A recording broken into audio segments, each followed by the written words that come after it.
If you're in your mid-60s today, you may only have a few dozen summers left where your body still wants to explore and play. That's not meant to scare you. It's meant to gently wake you up to how limited your highest energy years really are. I'm Dr. Eli Morgan, and for more than 30 years, I've sat across from older adults trying to figure out what to do with this next chapter. In this video, I want to help you protect your time, your energy, and your attention, and spend them on what actually matters. These lessons come from my patients in their 60s, 70s, and 80s, what they're proud of and what they regret. We'll start with how you spend your time and health, then move into the deeper choices that shape these years. Your real currency is healthy days. As we go through these, notice which idea hits you the hardest and share it in the comments.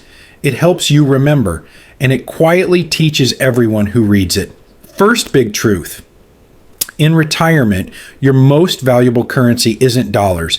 It's days when your body and brain still work together. You can recover some money. You cannot recover a year when your legs moved more easily. So treat each day as a trade. Are you investing your energy in staying mobile, sharp, and connected, or letting your healthiest hours slip away on habits that drain you? This is general education, not personal medical advice. Please discuss this with your own doctor and decide together what fits you. Stop owning stuff. Start owning moments. When I ask my patients what they remember most, they don't talk about the car they drove. They talk about the beach trip with the grandkids, the noisy Thanksgiving, the silly road trip. Before you buy another thing, ask, will this give me a memory or just more clutter to dust? Here's a simple test I use in my own life. Picture yourself at 85, sitting on a front porch, thinking back on these next 10 to 15 years. What will you wish you'd done more of? Saving a little extra? Or taking that train trip with your sister while you could still walk the city together? Let that future version of you have a vote in how you spend this year. Your daily energy curve matters more than the clock. In retirement, you don't run out of hours. You run out of usable energy. Most of my patients tell me, I have the time, I just don't feel like doing anything. That's not laziness, that's an energy problem. Notice your personal curve for a week. When do you feel mentally clear? When do your legs feel steady? When do you feel foggy or heavy? Then, as much as you can, slide the important things into your good hours. Your walk, your stretching, your social time, and push low-value time, like scrolling the news, into the slower parts of the day. The 90-second wave of emotion. Strong feelings still hit hard after 65.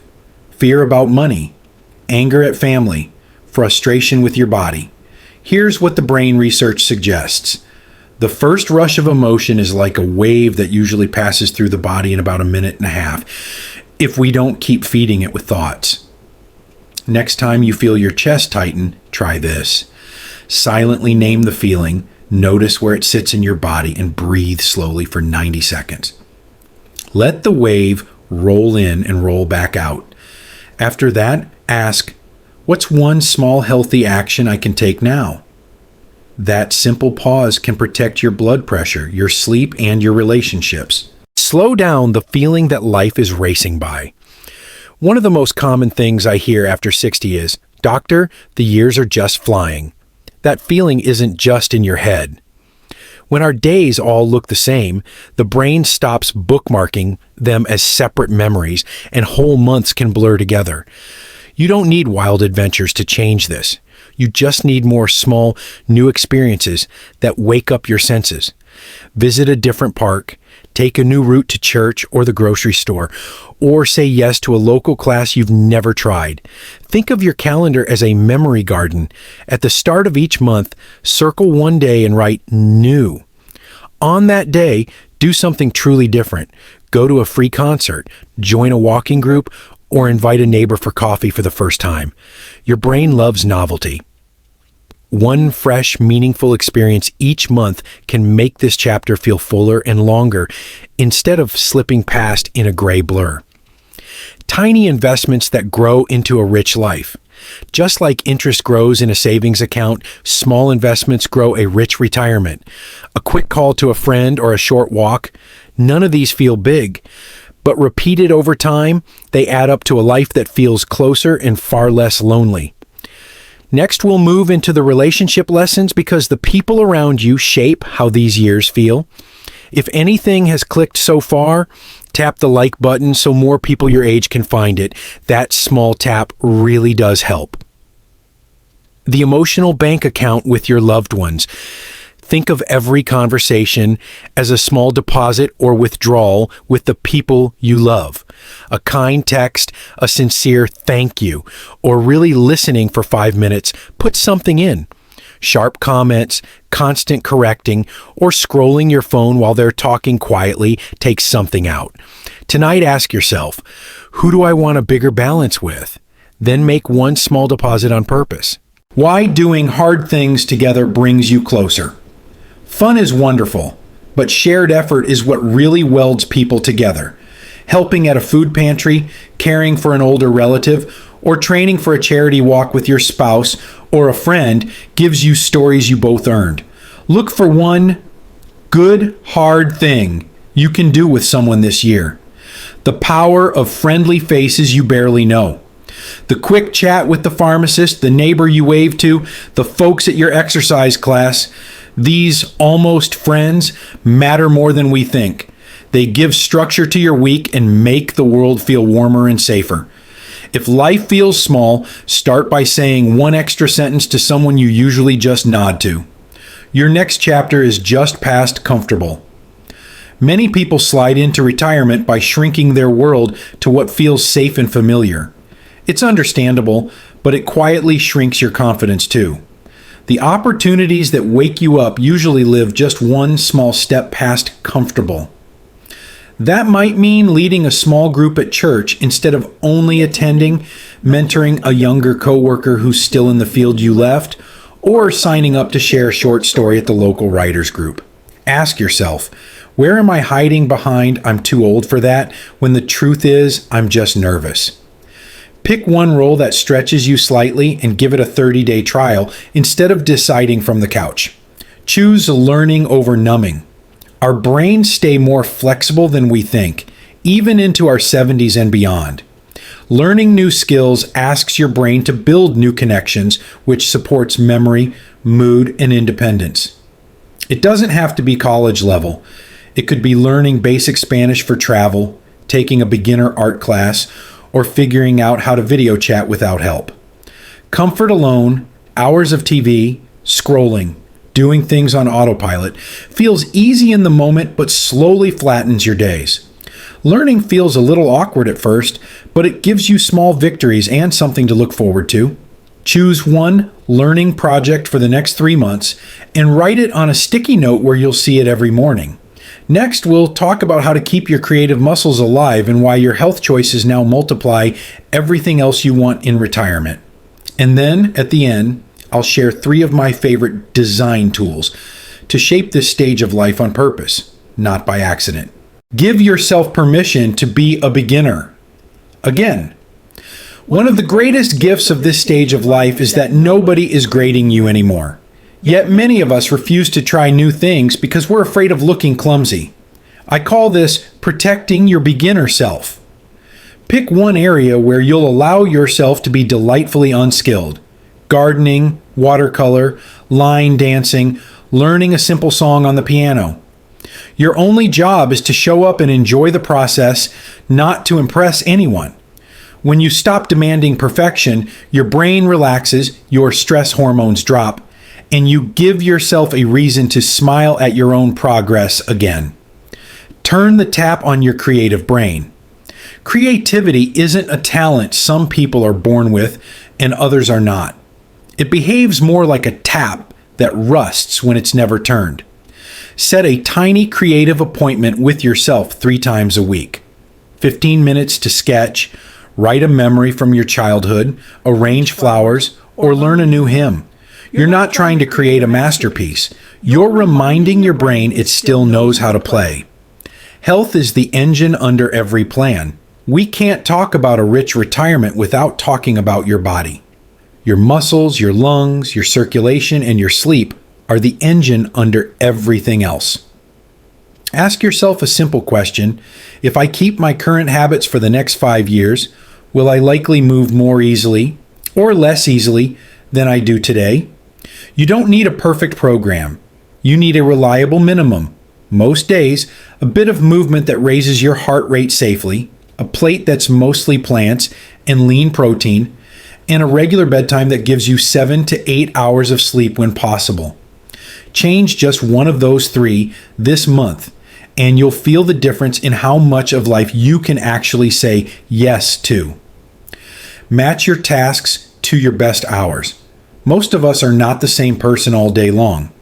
Morning, you might be clear-headed and steady on your feet. Evening, you might be slower, a bit achy, and ready to coast. Whenever you can, put your most important things, your walk, your stretching, your meaningful conversations, into the hours when you feel most alive. Capture your days so they don't disappear. The older we get, the easier it is for weeks to blur. One way to fight that is to make your life more visible to yourself. Try keeping a simple retirement log. It doesn't need to be fancy. A small notebook by your chair is enough. Each evening, write down 3 moments from the day. One thing you did for your body, one connection with another human, and one small joy. It might look like this. Body. Walked 2 laps around the block. Connection. Called my sister and really listened. Joy. Watched the sunset from the back porch. Over time, those lines become proof that your days are not empty. They're full of little victories. Bring that notebook to your next doctor visit too. It helps us see patterns in your mood, sleep, and energy. Think beyond what's next and ask what then. For the next part, I want to share 2 thinking tools I use with my own patients when they're making big decisions about moving, downsizing, or changing how they spend their time. The first one is what I call second step thinking. Most of us stop at what happens if I do this. Instead, ask, and then what? And what might that lead to? For example, you might think, if we move closer to the lake, we'll walk more. Good. Now ask, and then what? Maybe you'll join a walking group, meet new friends, and feel less isolated. Or maybe you'll be farther from your church and see your current friends less. When you take your thinking 1 or 2 steps further, you make choices that fit not just this year, but the kind of life you want 5 years from now. Turn the problem around and look at yourself. The second tool is to flip the question. Instead of asking, why is this so bad? Ask, how am I accidentally keeping it this way? If you feel lonely, ask, if I wanted to stay lonely, what would I keep doing? Maybe you'd avoid phone calls, say no to invitations, and never join a group. Once you see your own part clearly, you also see the first small steps out. Try a small experiment instead of a big leap. Here's a secret. You don't have to redesign your whole retirement on paper before you move. You can run experiments. Curious about a new town? Rent a small place there for a few weeks, one season, and see how your body, mood, and friendships respond. Wondering if volunteering at the hospital is for you? Offer to help one afternoon a week for a month before you commit to more.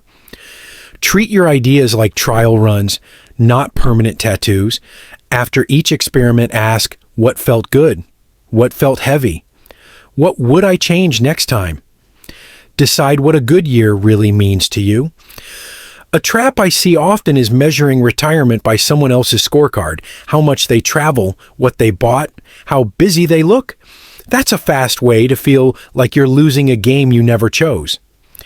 Take a quiet hour this week and decide your own measures of a good year.